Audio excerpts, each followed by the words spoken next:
Assalamualaikum warahmatullahi wabarakatuh. Teman-teman, selamat datang kembali di Dollar Hunter. Jadi di sini kita akan update informasi mengenai peristiwa dan perkembangan terkini yang terjadi di seputar dunia cryptocurrency, teman-teman. Namun seperti biasa, sebelum kita berbicara tentang dunia kripto, mari hari ini kita berdoa bersama-sama memohon kepada Allah agar kita semua senantiasa diberikan nikmat berupa kesehatan dan juga diberikan keberkahan dalam setiap rezeki yang kita terima pada hari ini, teman-teman. Oke, teman-teman, hari ini kita akan jalan-jalan ke sebuah media online yang bernama Coinpedia.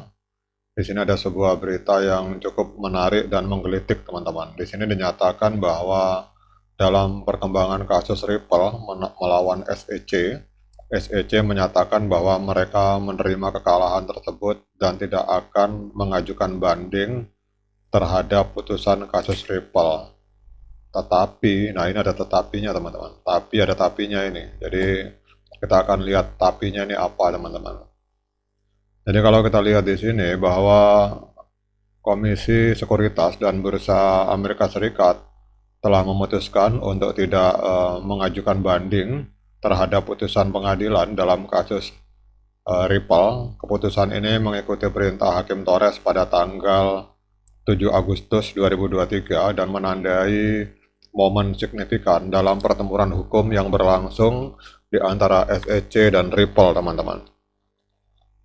Kemudian kalau kita lihat di sini bahwa putusan pengadilan tersebut itu memerintahkan Ripple untuk membayar denda sebesar 125 juta US dollar yang jauh lebih rendah dibandingkan dengan tuntutan awal dari SEC sebesar 2 miliar US dollar, teman-teman. Jadi pengurangan ini memunculkan spekulasi apakah SEC masih akan mengajukan banding lebih lanjut. Kalau kita lihat di sini, SEC mengeluarkan pernyataan sikap, teman-teman. Jadi kita lihat di sini dalam tulisan artikel ini bahwa menanggapi putusan pengadilan baru-baru ini, jurnalis dari Fox Business yang bernama Eleanor Toret ini menghubungi SEC untuk mendapatkan komentar, teman-teman. Jadi seorang juru bicara SEC menyoroti bahwa pengadilan memberlakukan langkah-langkah signifikan termasuk perintah untuk menghentikan Ripple dari pelanggaran hukum sekuritas di masa depan dan denda yang lebih 12 kali lipat, lebih dari 12 kali lipat dari jumlah yang diminta oleh Ripple, yaitu 10 juta US dollar, teman-teman. Kemudian SEC juga menekankan keseriusan pelanggaran berulang dari Ripple terhadap pasal 5. Ini menegaskan bahwa Undang-Undang Sekuritas berlaku untuk semua perusahaan yang menawarkan kontrak investasi tanpa memandang teknologi atau terminologi yang digunakan, teman-teman. Kemudian kalau kita lihat di dalam postingan selanjutnya, teman-teman, bahwa baik Ripple maupun SEC nampaknya melihat hasil ini sebagai keuntungan atau kemenangan dalam cara mereka sendiri. Jadi Ripple merasa lega bahwa denda akhirnya jauh lebih rendah dibandingkan tuntutan awal dari SEC sebesar 2 miliar US dollar. Namun di sisi lain, SEC juga merasa puas dengan denda besar dan pengakuan pengadilan terhadap pelanggaran Ripple terhadap Undang-Undang Sekuritas, teman-teman. Kemudian kalau kita lihat di sini bahwa CEO Ripple, Brett Garlinghouse, merayakan putusan ini sebagai kemenangan untuk supremasi hukum. Kemudian juga kalau kita lihat di sini bahwa Chief Legal Officer dari Ripple atau lawyer atau pengacara dari Ripple yang bernama Stuart Alderoty ini menghargai penolakan pengadilan terhadap tuntutan finansial yang tinggi dari SEC dan mencatat bahwa tidak ada tuduhan penipuan atau kerugian finansial, teman-teman. Dan sentimen positif ini tercermin dalam harga XRP yang sempat melonjak di atas 0,6 US dollar setelah berita tersebut muncul ke publik, teman-teman. Nah, pertanyaannya apa yang akan terjadi selanjutnya? Ini kalau menurut jurnalis Fox Business yang bernama Eleanor Toret ini, dia menyatakan bahwa kecil kemungkinan kedua belah pihak akan mengajukan banding terhadap keputusan pengadilan. Namun, Ini menurut pendapat dari jurnalis teman-teman.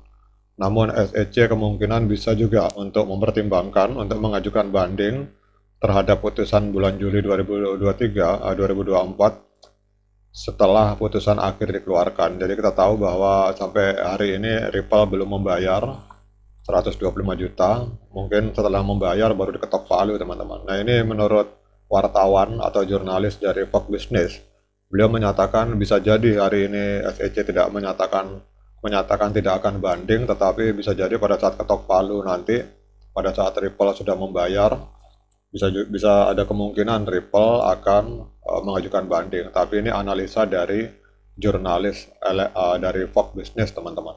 Jadi ini adalah perkiraan dia gitu. Namun kita berdoa mudah-mudahan untuk SEC ini tidak macam-macam lagi teman-teman. Karena kalau SEC macam-macam lagi, panjang lagi kasusnya teman-teman. Namun kalau kita melihat dari informasi resmi dari SEC, kelihatannya SEC tidak akan mengajukan banding. Namun tadi kalau yang ada mengatakan akan ada peluang banding itu adalah wartawan teman-teman. Wartawan dari Fox Business. Nah sekarang kita akan cek teman-teman, harga XRP pada hari ini mengalami kenaikan sebesar 1,6%. Diperdagangkan di angka 0,5894 US dollar per satu koin, per satu token XRP. Kemudian dalam 24 jam terakhir untuk market kapitalnya mengalami peningkatan sebesar 1,59%, ada di angka 33 miliar teman-teman. Kemudian untuk volume 24 jam mengalami penurunan sebesar 43%, jadi dalam 24 jam terjadi transaksi sebesar 1,1 miliar US dollar teman-teman.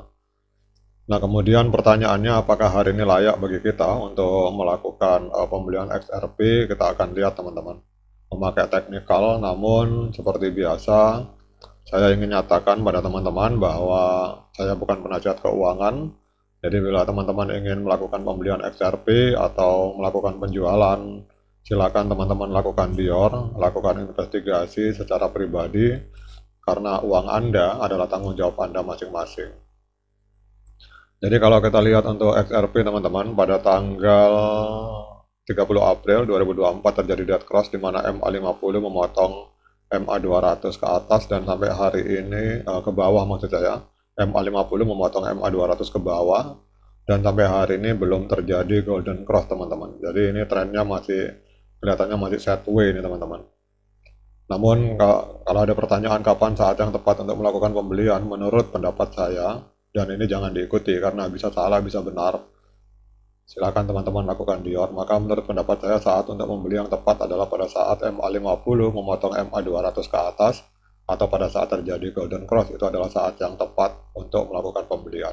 Oke teman-teman, demikian update informasi ini. Selalu lakukan Dior dan investigasi secara pribadi sebelum Anda berinvestasi di koin apapun. Sekian dari saya, Assalamualaikum warahmatullahi wabarakatuh.